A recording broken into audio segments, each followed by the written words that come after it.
Depend చేయడానికి ఇక్కడ ఉన్నాను. నేను ఒక్క నిమిషం ఇప్పుడే చేస్తాను. ఒక్క నిమిషం ఇప్పుడే చేస్తాను. ఒక్క నిమిషం బయటకు వచ్చేస్తాను. నా పేరు జనపల్లి తాతారావు అండి. నా కొడుకు శ్రీనివాస్ అండి. కోడికత్తి కేసులో 7 సంవత్సరాలు జైల్లో ఉండి మగ్గిపోయాడండి.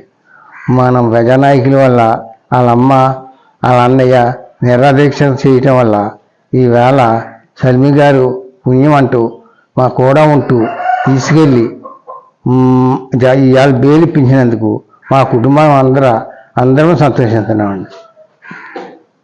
ఇవాళ సాయంత్రానికి వచ్చే అవకాశం ఉందండి. సల్మి గారి పుణ్యం, మా నాయకుల పుణ్యం, అందరూ మాకు సపోర్ట్ చేసి మా బిడ్డని శ్రీనివాస అన్నవరం కోడికత్తి కేసు నుంచి మాకు బెయిల్ ఇప్పించి ఇంటికి రప్పించున్నారండి.